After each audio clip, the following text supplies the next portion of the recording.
Magandang araw, Grade 4. Nung nakaraan ay pinag-aralan natin ang aspektong perpektibo o naganap. Ibig sabihin, tapos na itong gawin itong kilos na ito.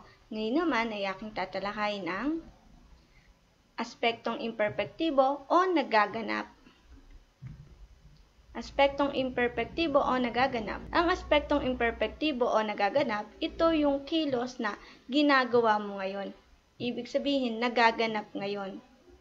Yung kilos, no?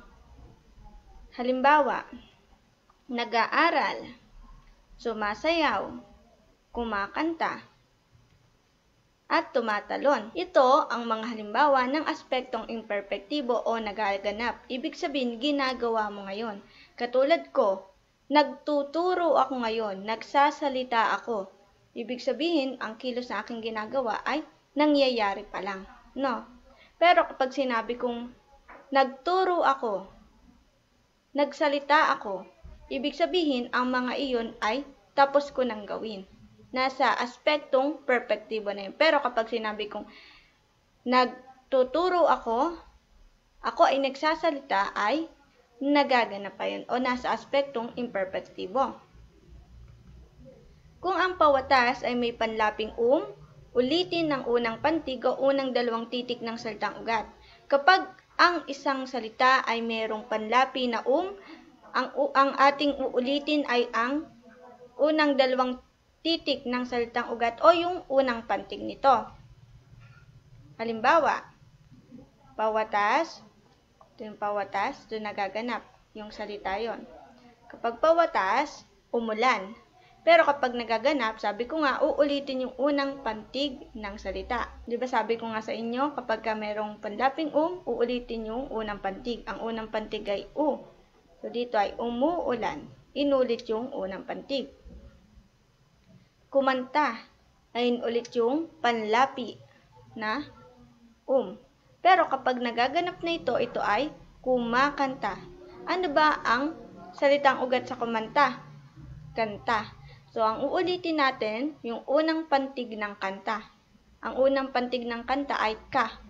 Kaya dito ay inulit natin yung ka. Kumakanta.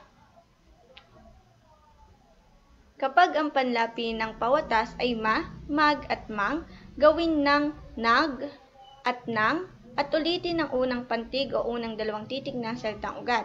Kapag ang pawatas ay may panlapi na ma at mang, gagawin nating na at nang yon. Gagawin nating na, nag at nang yon. Halimbawa, ang pawatas ulit, ito yung nagaganap. Ang pawatas ay maglinis, ay yung mag, yung panlapi. So kapag nagaganap, pagiging nag na, naglilinis. Uulitin ulit ang unang pantig ng salitang ugat. Mangbunggo, nang bubunggo, yon, mang, naging nang, inulit ang unang pantig ng bunggo, bubunggo, nang bubunggo. Kung ang pawatas ay may panlaping in, kapag meron naman daw panlaping in, kapag ang salitang ugat ay nagsisimula sa patinig, ilagay ang patinig in sa unahan, at ulitin ang unang pantig o unang dalawang titik ng salitang ugat. Halimbawa, pawatas nagaganap. Ang pawatas ay alisin. Kung makikita natin yung in sa hulihan. Pero, kapag doon na sa nagaganap na, ito ay makikita saan makikita? Sa unahan. At ito ay, kasi yung salitang ugat ay nagsisimula sa patinig. So, ulitin ulit ang unang pantig ng alis. Magiging inaalis. Isa pa. Unatin. Inuunat. Ano ba ang salitang ugat dito? Unat. Yung panlapi ay in, nasa hulihan ulit. Pero dahil nga ang unat ay nagsisimula sa patinig, ito ay magiging nasa unahan. Inuunat. Inulit ulit ang unang pantig ng salitang ugat. B.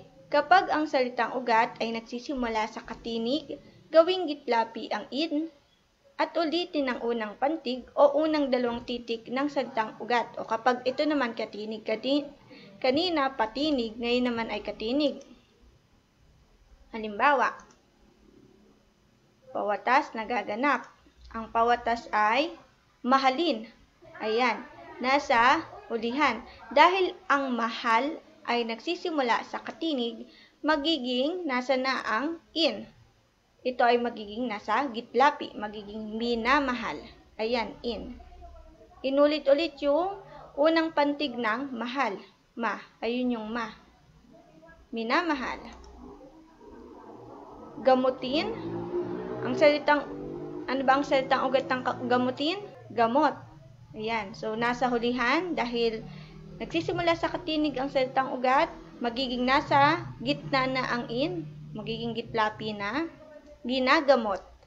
Inulit-ulit ang unang pantig. Ga. No? Salamat sa pakikinig at panonood.